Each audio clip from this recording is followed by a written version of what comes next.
Ma'am आपसे जानना चाहेंगे जिन भी महिलाओं का खून आरएच नेगेटिव होता है, तो ऐसा एक लोगों में ये धारणा बनी हुई है कि उनका जो बच्चा है वो ख़राब होने का कारण हो सकता है, तो क्या ऐसा सच है? जी, बहुत हद तक ये सच है। पहला बच्चा यूजुअली नहीं ख़राब होता है अगर पेशेंट इम्यूनाइज़्ड मतलब कि she is not been sensitised to Rh positive blood.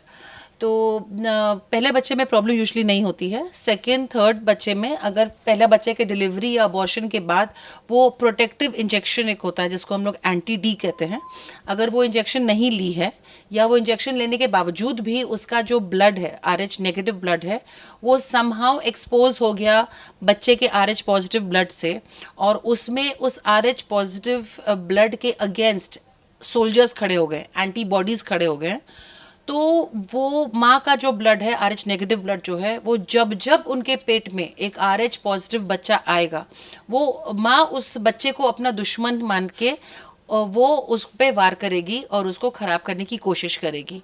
ख़राब करने का उसका तरीका यही है कि उसके ब्लड को तोड़ना शुरू हो जाता है, और बच्चे में पेट के अंदर जॉन्डिस होना या जन्म के बाद बहुत ज़्यादा भयंकर जॉन्डिस होना, और कभी कभी पेट के अंदर तो बच्चे का डेथ भी हो जाता है।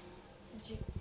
और साथ ही ये भी आपसे मैं जानना चाहूँगी कि जो भी महिलाएं हैं, जो भी गर्भवती महिला हैं, उनको किन खास बातों का ख्याल रखना चाहिए जब वो प्रेग्नेंट होती हैं? अगर पेशेंट प्रेग्नेंट है, देखिए हम सब मरीजों को यही बोलते हैं कि प्रेगनेंसी सदियों से लोगों को हो रही है और सदियों से डॉक्टर के बिना हो रही है, और जितनी जनसंख्या आज हम लोग देख रहे हैं, अधिकांश लोग के दादे पर नानी को कोई डॉक्टर से ताल्लुकात भी नहीं थी, and they had many kids. अब तो हम लोग एक या दो बच्चा पैदा कर रहे हैं, दे हैड काउंटलेस चिल्ड्रन। तो बात प्रश्न ये उठता है, तो आज हम लोग डॉक्टर के पास क्यों जा रहे हैं? क्योंकि हम लोगों का मानसिकता बदल गया है। पहले ज़माने में अगर बच्चा नहीं हो रहा है तो नहीं हो रहा है, दूसरी शादी होती थी।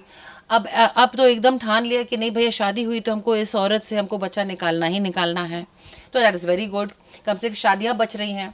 दूसरा है कि अगर एक बच्चा खराब हुआ, दो बच्चा खराब हुआ, आदमी मेंटली प्रिपेयर्ड था। परंतु आज के तारीख में हम बोले ना कि एक बच्चा भी खराब होने के बाद लगता है कि पूरी दुनिया टूट चुकी है। तो ये मानसिकता लोगों की बदली है, इसीलिए डॉक्टर का अब रोल आ गया है कि कोशिश करते हैं कि मैक्सिमम जो गर्भ धारण हो रहे हैं वो सेफली पूरा 9 महीने तक जाए और अच्छे से डिलीवरी होके एक जिंदा बच्चा उनके साथ घर जाए। जी। और जैसा आपने अभी मानसिकता की बात की है, तो लोगों में एक ये भी धारणा है कि जब आप प्रेग्नेंट होते हैं तो कोई काम नहीं करना चाहिए, शारीरिक काम नहीं करना चाहिए, तो ये सच है ऐसा? ऐसा बिल्कुल नहीं है। अगर ऐसा होता तो मज़दूर लोगों के घर में बच्चे नहीं होते, जहाँ पे सबसे ज़्यादा बच्चे पाए जाते हैं।